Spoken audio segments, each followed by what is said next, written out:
my friends, it's Mrs. Thomas and happy Arbor Day. Today I am here at Arbor Day Farms in Nebraska City where the very first Arbor Day was celebrated in 1872.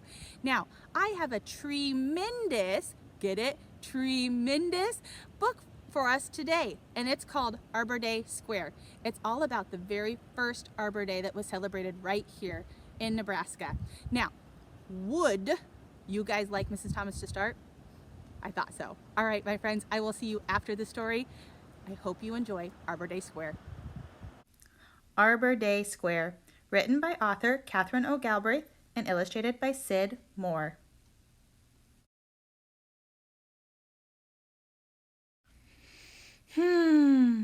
Katie takes a deep breath. Everything smells new, she tells Papa, and everything does. Their prairie town is growing week by week. Now they have stores with glass windows, a church with a steeple, and a schoolhouse with desks for all 17 students to sit in long rows. Every week, the train brings more people who are eager for land. The train also brings more lumber and logs for houses, stables, fences, and barns. Now look closely at this illustration. Do you guys notice anything interesting about the landscape? What is it missing? Think about what Arbor Day's purpose is. What do we plant on Arbor Day?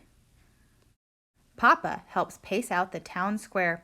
It will be a gathering place for concerts and socials and speeches, like the squares back east, the ones back home, the ones they remember as children. Only one thing is missing. Katie and the children know it. The townsfolk and the farmers know it too. There are no trees on the prairie. No trees for climbing or for shade, no trees for fruit or warm winter fires, no trees for birds or for beauty. At the town meeting, everyone agrees that a proper town, their town, needs trees. Mrs. Johansson passes a basket. Precious nickels, dimes, and quarters tumble in. Jingle, jingle, clink. Katie adds her own 6 pennies and Papa's silver dollar. When the basket is heavy, Mr. Klein taps out an order over the telegraph lines. Send 15 trees. Days ticked by. Sunny days, rainy days, windy days when the dust devils danced in the road. At last, the telegraph lines type back. Trees are coming. When the train pulls in, folks hurry to the depot. Babies and dogs come too. Katie skips beside Papa, swinging her bucket and dolly. They're here! Papa, Mr. Zimmerman, and all the O'Briens carefully unload the boxcar, counting as they go. 13, 14, 15. Katie stares at the saplings, spindly and green. They're too little. Don't worry, they'll grow, promises Papa. But Katie isn't sure. Katie and Papa follow the parade of trees to the new town square. Papa and Mr. Carter dig 3 holes. Dig, swing, scoop. Dig, swing, scoop. Papa plants 3 small maples. Let me help, Katie says. She gently pats the soil down around each baby tree. Under the warm sun, more trees spring up. Someday, these oaks will shade the bench, Papa says. And there, that elm tree will shelter the bandstand. But Katie isn't sure. Neighbors plant 4 maples near the church, 1 apple tree on the corner, and 3 chestnut trees in the dusty schoolyard. Danny O'Brien leads the bucket brigade. Katie lugs her buckets too. Cool drinks for thirsty trees and dogs. In a quiet corner of the square, Papa and Katie dig a hole together. Here they plant a flowering dogwood in memory of Mama. Katie touches the tender leaves. It's very little, but... Now this is our special tree, she whispers. Papa hugs her. Yes, our very special tree. As the sun begins to set, the square bristles and blooms with green. Papa and Katie spread their blankets next to Mama's tree. Katie peeks into the basket. There's plenty of food to share with friends and dogs and Dolly.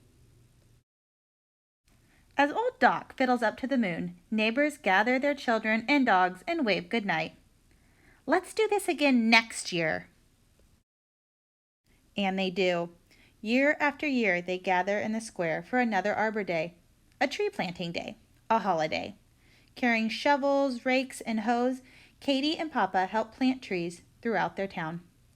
Trees for climbing and for shade, trees for fruit and warm winter fires, trees for birds and for beauty, and every year Papa laughs and tells Katie, "Don't worry, honey, they'll grow." And every year they do. It's another Arbor Day. Neighbors, kids, and dogs hurry to the square. Here come Katie and Danny O'Brien with their Megan Ann. Katie's papa, now a grandpa, holds one of Megan's hands. In the square lies a small row of saplings, spindly and green. Katie smiles. "One day that willow will sweep the pond," she says. "And there, that cedar will sweep the sky." Megan shakes her head and Katie laughs. "Don't worry, honey, they'll grow. Now let's find your grandma's tree."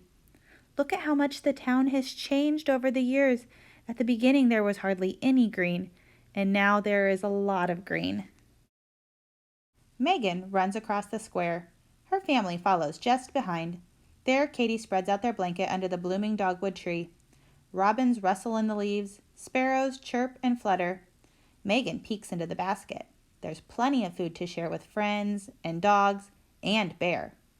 When the moon rises, silver and round, neighbors gather up children and grandchildren and whistle for the dogs. "See you here again next year," they call. And they do. Celebrating families, trees, and neighbors year after year and the year after that. The end. I hope you enjoyed Arbor Day Square. Now it is the 148th Arbor Day this year, and the author put this note at the back of the book. Arbor Day, founded by J. Sterling Morton, was first celebrated in the new state of Nebraska on April 10, 1872.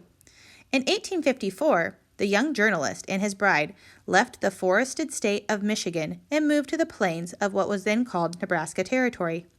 There, in Nebraska City, he soon became the editor of the territory's first newspaper. Later, he devoted himself to politics. In 1872, Morton proposed to the State Board of Agriculture that a day be set aside to plant trees. Morton encouraged his fellow citizens, as well as civic organizations and school children, to participate. People were eager to join in. Trees were needed as building materials, as fuel to heat their homes, and as windbreaks for their new farms. They were also in need of them for their shade and beauty. The day was a huge success. Over 1 million trees were planted throughout the state on that first Arbor Day.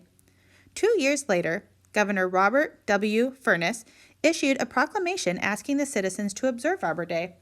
In 1885, Arbor Day became a legal holiday in Nebraska.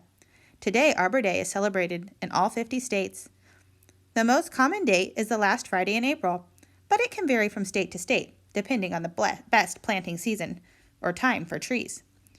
The idea of Arbor Day has spread beyond our borders and is also celebrated in many countries around the world, including Australia, New Zealand, Canada, Brazil, China, Germany, India, Mexico, and England. If you would like to know more about the history of Arbor Day and the date it is celebrated in your state, please check the website of the National Arbor Day Foundation.